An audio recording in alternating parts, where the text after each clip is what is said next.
Hey, what's up turtles? It's Krik here with Black Owl Outdoors. And today I'm going to be doing a video on how to tie the jam knot, also known as an arbor knot or Canadian jam knot.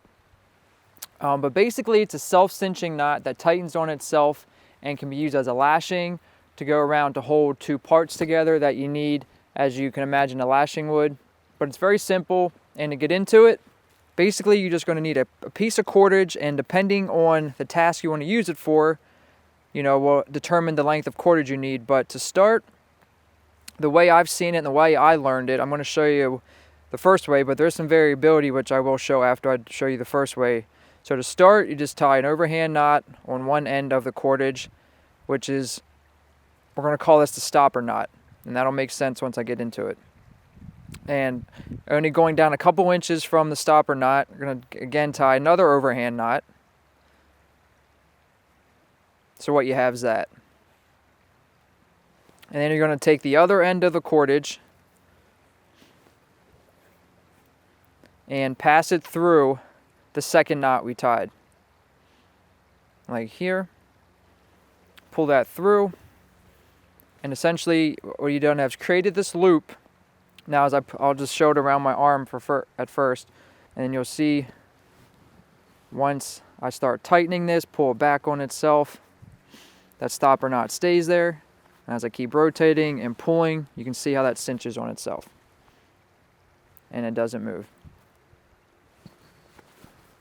And that's the basic principles of the knot. Now I'm going to show you some applications and the variability I choose to employ, because this can be a pain in the butt to untie if you cinch down with all your might around whatever you want to, quote, lash or tie together. And this is pretty easy to untie right now because I didn't really cinch that hard on it, pull it hard or pull it tight on it. But same steps apply, same theory, but the variability where I'm going to employ, and it'll make more sense once I use it in a different application, is I'm going to tie a slip knot in here, or a quick release function of this into the stopper knot. And that's going to be my new stopper knot. Again, tie another overhand knot. A little bit down from it. Right here. And now I'm going to do this around my wool blanket. Say I just wanted to carry this as perhaps a sack, the blanket, and I wanted to put maybe like a little tool roll in here, or a fire kit, a small survival kit, a woods kit, whatever you want to call it. But I'm going to roll this up, because say I want to carry this around my body slung over a shoulder. Have it rolled. Go around one end. Get the other end of my cordage. Go through the second knot we tied. Pull it through. Pick up all the slack. And then pull, rotate until it cinches down on itself. Like such. Alright, now that I have one side secured, it's a little bit different. The second knot's a little bit different in this because the other end of my cordage is already occupied. But to do this, I'm just going to tie my quick release slip knot in here and go around here. And here's say there's going to be the actual sling, we're going to call this. I'm going to take my working end with the stopper knot in it, go over as it's facing me, go over that, and then I'm tying the second knot actually around, as opposed to I did it before and sliding this through. I'm tying it around it now, and then just once I have here, employ the physics, cinch it on the direction it needs to, and now I've effectively secured, rolled up my blanket. Now I can sling this over a shoulder and just carry it with me now. Really simple. Just the basic use of the knot. You can use this to, if you have a big sleeping bag in a compression sack, to cinch it down by using multiple, directions to get this. But to untie it, like I said, it can be a pain in the butt, but it's nice because I have these quick releases in here. Undo that one, and I'll undo a second one over here. And I got half the battle, because if I did not do that quick release, this knot can be very hard to untie. This one's going to be difficult regardless, but this makes it a little bit easier with that quick release in it. And to untie this one, it's pretty easy because I didn't do any really weight bearing tasks on this. Super easy to untie. But now I'm just going to show another application if you wanted to use this as a lashing, so follow me over here.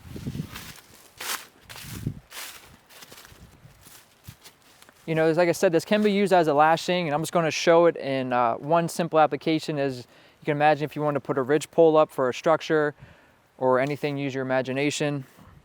I'm going to start the same way, do it the same way. I'm going to put my stopper knot in there with quick release, slip knot if you will. Put my second knot in there.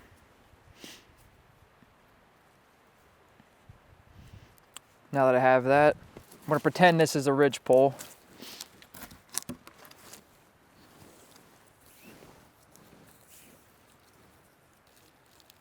Go through my second knot.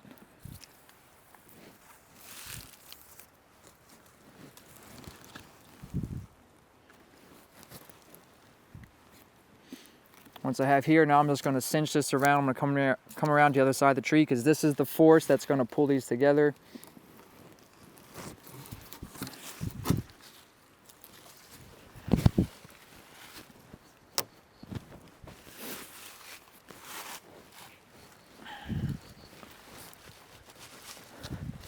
Once I have that, I'm just going to go around it once to really stop this, that if it does want to slip through the knot this way, it won't. And I'm not going to do anything fancy, just do a little bit of friction.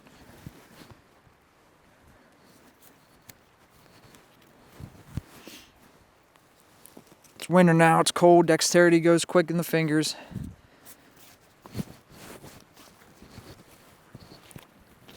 And now we'll see actually how strong this is. I'm going to try to put all my weight on it just to show the strength this can be. And basically it's just the knot, just the jam knot with a few wraps around the tree.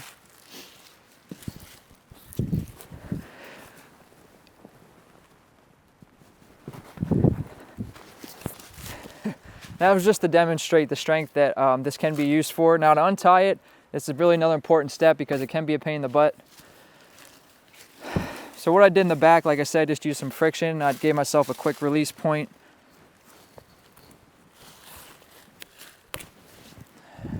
Here, unwrap it.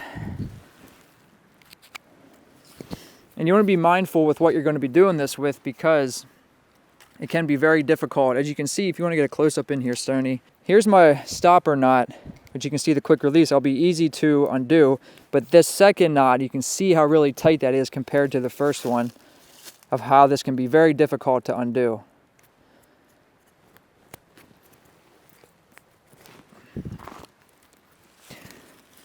Try to undo this first stopper knot.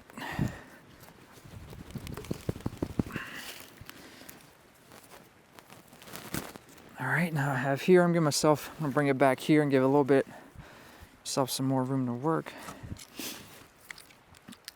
I'm gonna come actually and slide this out, excuse me. Slide the pole out. So here now, the first stopper knot was really easy, and you can see the force, how much that line's pinched. So to undo it, I'm just gonna try to take it down as much as I can down to the end by holding the knot and taking it down. And just that easy. Now I have this knot in here that I can undo. And putting that quick release slip knot in there makes all the difference. If I didn't do that, I'd have two of these knots, very tight, very difficult to undo with just the fingers. And that's basically all there is to it. Hope the video is helpful and informative. If you have any experience with this, you've used it, let me know, leave a comment. Remember to check out blackoutdoors.com, check out our Facebook, our Instagram, everything we're doing. This is Krik signing out with Black Owl Outdoors. Later, turtles.